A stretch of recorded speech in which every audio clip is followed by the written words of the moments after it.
Yeah, Senator Marcoleta is recognized to Maraming interpolate. salamat po, Mr. President. Mr. Sponsor, kung sana po ay makakapagtanong po ng ilang bagay sa inyo pong privilege speech na binitawan sa hapong ito. Certainly, Mr. President, with pleasure.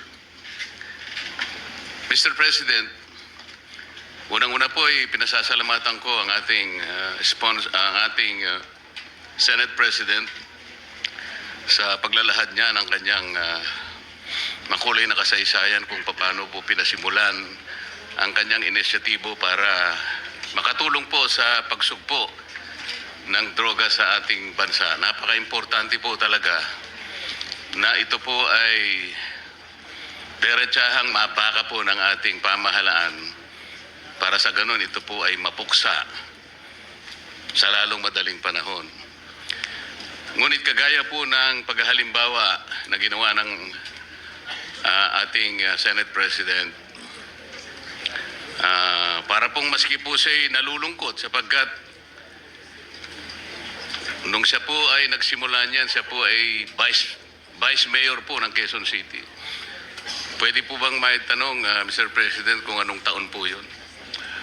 1988, Your Honor, Ngayon po, January 18, 1988 were the elections. I was sworn in as Vice Mayor, if I recall it right, February 2 of 1988. ngayon po, Mr. President, tayo po ay 2026 na at kayo po ay Senate President na po. Mga ilang taon po yung pagitan mula nung kayo'y maging Vice Mayor at ngayon po ay isa ng Pangulo ng ating Senado.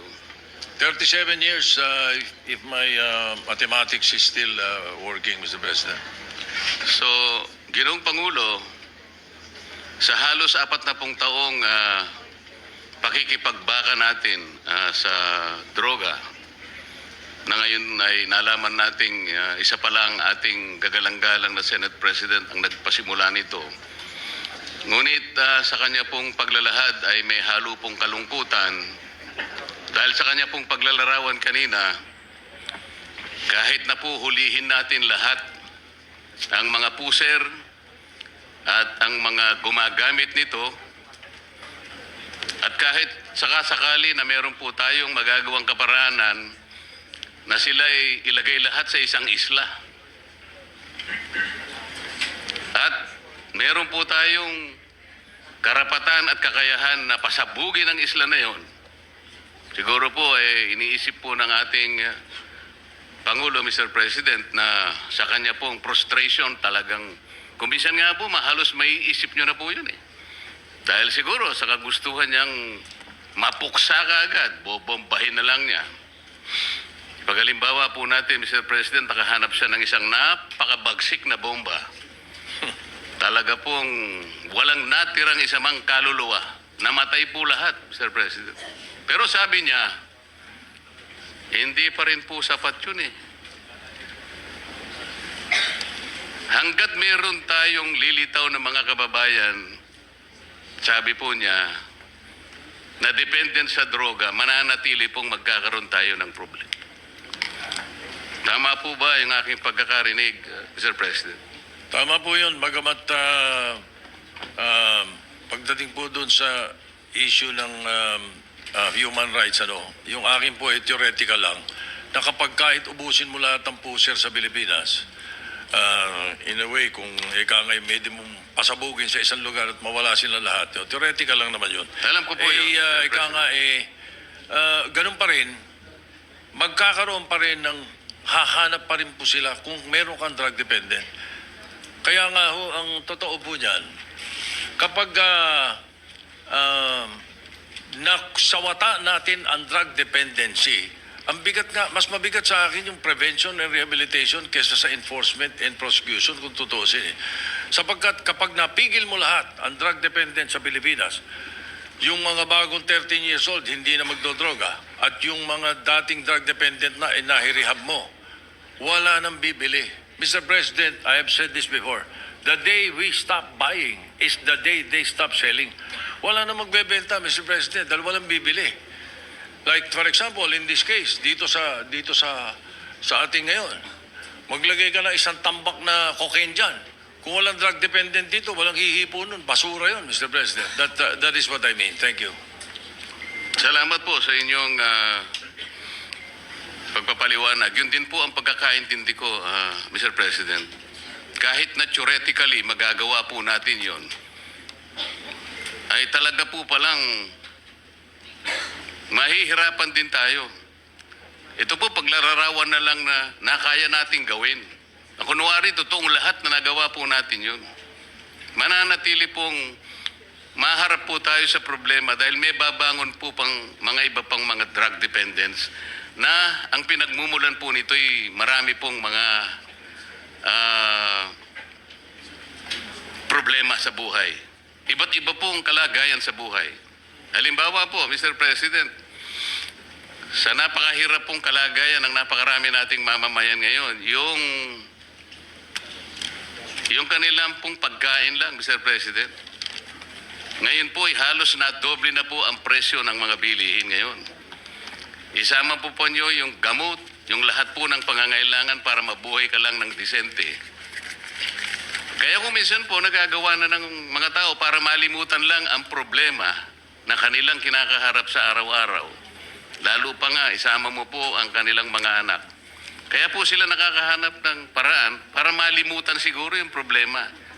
So, kung hindi po natin maayos ang problema nating pang-ekonomiko, socio-economic problems, yun po talaga ang kausa. Yan po yung pinagmumulan ng problema kung bakit lumalala at lalong nagiging mahirap para bakahin natin ang problema ng droga. Sa makatwid, Mr. President, hindi lamang po yung actual na paghuli sa mga gumagamit ng droga, i-reinforce natin ang mga batas, i-prosecute natin, i-rehabilitate. Kinakailangan po nating puntahan yung pinagmumulan muna ng problema kung bakit nagkakaroon ng mga taong sapilitang gumagamit ng droga. Sa makatwid, lalong mas malaki po yung problema ang kinakaharap natin. Hanggat hindi po natin na isasaayos ang napakaraming problemang bumabalot sa ating bansa, mananatili po na magkakaroon at lalo pa pong magkakaroon at dadami pa ang mga taong maghahanap ng pansamantalang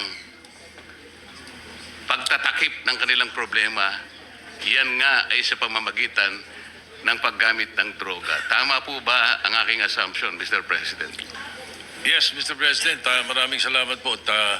Maganda yung napunto ninyo sapagkat you are absolutely right. But hayaan niyo pong dagdagan ko. Ano? At hindi lang yung ikang escape ang pinag-uusapan dito. As a matter of fact, thank you for reminding me. Because if I am asked, may mga drug dependent hanggang ngayon, drug dependent pa rin kahit ubos na droga. Ano ba problema? Ayan ang tatanong. Ano ba ang pinagsisimulan dyan? Mr. President, I have used an acronym, PEACE, P-E-A-C-E, to describe it. And that encompasses and includes what the distinguished gentleman from Tarlac said, Senator Marcoleta. Tama po yun. Because P stands for peer pressure. Yan po isa sa mga dahilan. Sa eskwela, sa barkadahan, naku, pag hindi ka sumubo, kaya ganito. Isa po yun. Yung E sa peace stands for escape. Yun mismo yung sinasabi ninyo.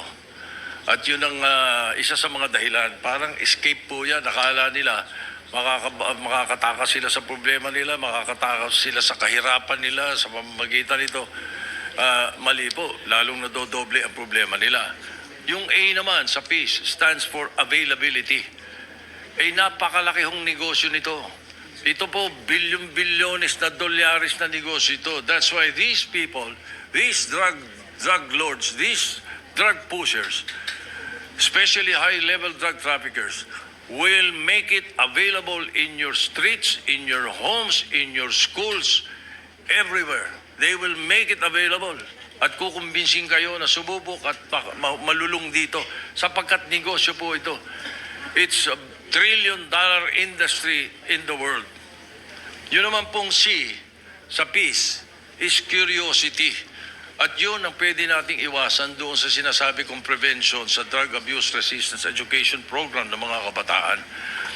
Curiosity po ang simula nung iba. At yun namang E sa peace is emptiness. Kapag walang pagmamahal, pag walang Panginoon sa puso mo, Panginoon, pag walang ang Diyos sa puso mo, iyon na tinatawag nga na emptiness, malamang malulung ka sa ipinagbabawal na gamot. Yun po ang isa sa mga binabanggit ko lagi. Kaya po, salamat at nabanggit nyo yung mga dahilan na yan. At yan hindi madaling harapin, hindi madaling solusyonan. As a matter of fact, it has to be an ongoing fight. It is a war. And I always say, Mr. President, in this war, the best fighting unit against illegal drugs is the family. Kaya po, paulit-ulit ko pong sinasabi po yan. Salamat po. Salamat din po sa karagdagang paliwanag, Mr. President. Talagang yung P, pressure po talaga. Pressurado siya araw-araw. Walang makain ng anak niya. Walang magamit sa napakarami pong pangangailangan sa buhay. Litong-lito po siya. Talagang pressure po yun. Yung E, ano na po yung E, Mr. President? Escape. Akala po niya, makakaiwas siya. Akala po niya, magagawa niya ng paraan, maiwasan niya na lang sapagkat hindi po niya mapunan ang pangangailangan talaga sa araw-araw. So napipilitan siya talagang humanap ng escape. Yung A, availability. Available po sa kanya yung option na yun dahil yun na lang po kasi ang tanging magagawa niya. Dahil kahit ano pong gawin niya, sa napakahirap pong kalagayan ng marami nating kababayan, makikita naman po natin ang pinanggagalingan talaga nitong mga droga ay talaga pong yung mahihirap na segment ng ating population. Yung C, Mr. President, ano na po yun? Curiosity. Akala po niya, curiosity. Baka iniisip niya, tingnan ko nga, baka dito maka-escape nga ako. Ito na lang siguro ang mabuti kong gawin. Hanggang sang yung huli, Mr. President, ano na po yung huli? Emptiness. Emptiness. Walang pagmamahal, walang Panginoon Diyos. Hindi lamang po yun. Empty talaga, literal pong empty. Walang pagkain, walang gamot, walang pambayad sa napakaraming mga bagay. Talaga pong malululong siya sa droga. Talaga pong hahanapin niya, Mr. President. Wala po siyang choice. Hahanapan po niya yung makakapagbigay sa kanya ng panandaliang siguro escape sa kanyang buhay. Hindi niya kayang harapin lahat. Tao lamang siya. Ito po ang pinanggagalingan ng problema ng droga. Ito lang pong nangyari sa atin ngayon. Very recently, Mr. President. Nung nilimas po ang ating kabangbayan, lalo pong nalugso ang economic condition ng ating bansa. Lalo pong tumaas ngayon ang bilihin. Maski kanino po kayo magtanong ngayon, litong-lito ang ating mamamayan. Kaya alam ko po, lalong dadami na naman ang droga. Nakakalungkot po, nakakatakot. Sana po ay unahin natin sana yung pinagmumulan ng problema ng droga. Ito po yung pangkalahatang kalagayang kabuhayan ng ating bansa. Maraming salamat po, Mr. President. Maraming salamat po sa inyong panahon. Thank you.